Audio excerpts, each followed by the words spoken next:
Chapitre 13. Et l'Éternel parla à Moïse en disant: Consacre-moi tout premier-né, tout ce qui naît le premier parmi les enfants d'Israël, parmi les hommes et parmi les bêtes, il est à moi. Et Moïse dit au peuple: Souvenez-vous de ce jour où vous êtes sortis d'Égypte, de la maison de servitude, car l'Éternel vous en a retiré à main forte, et qu'on ne mange point de pain levé. Vous sortez aujourd'hui au mois des épis. Quand donc l'Éternel t'aura introduit au pays des Cananéens, des Héthiens, des Amoréens, des Héviens et des Jébusiens, qu'il a juré à tes pères de te donner, pays où coule le lait et le miel, alors tu t'acquitteras dans ce mois de ce service. Pendant 7 jours tu mangeras des pains sans levain, et au 7e jour il y aura une fête à l'Éternel. On mangera des pains sans levain pendant 7 jours, et l'on ne verra point chez toi de pain levé, et l'on ne verra point chez toi de levain dans tout ton territoire. Et tu l'expliqueras à ton fils en ce jour-là en disant: C'est à cause de ce que l'Éternel fit pour moi, lorsque je sortis d'Égypte. Et cela te sera comme un signe sur ta main, et comme un mémorial entre tes yeux, afin que la loi de l'Éternel soit dans ta bouche, car l'Éternel t'a retiré d'Égypte à main forte.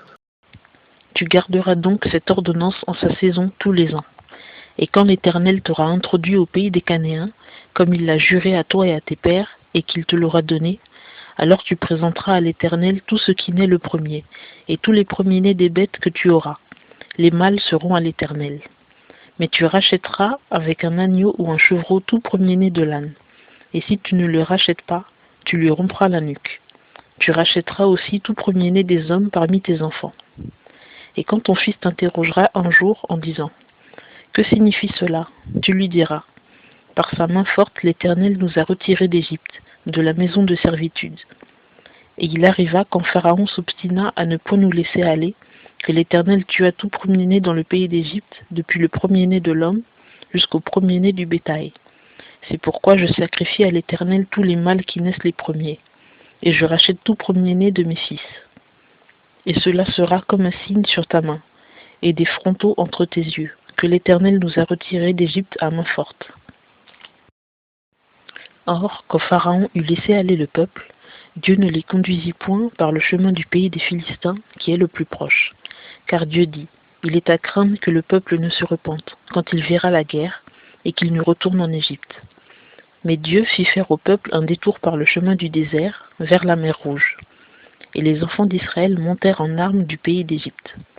Et Moïse prit avec lui les os de Joseph, car Joseph avait fait expressément jurer les enfants en disant: Dieu vous visitera certainement, et vous transporterez mes os d'ici avec vous. Or ils partirent de Sukkot et campèrent à Étam, au bout du désert. Et l'Éternel allait devant eux le jour dans une colonne de nuée, pour les conduire par le chemin, et la nuit dans une colonne de feu, pour les éclairer afin qu'ils marchassent jour et nuit. La colonne de nuée ne se retirait point de devant le peuple pendant le jour, ni la colonne de feu pendant la nuit.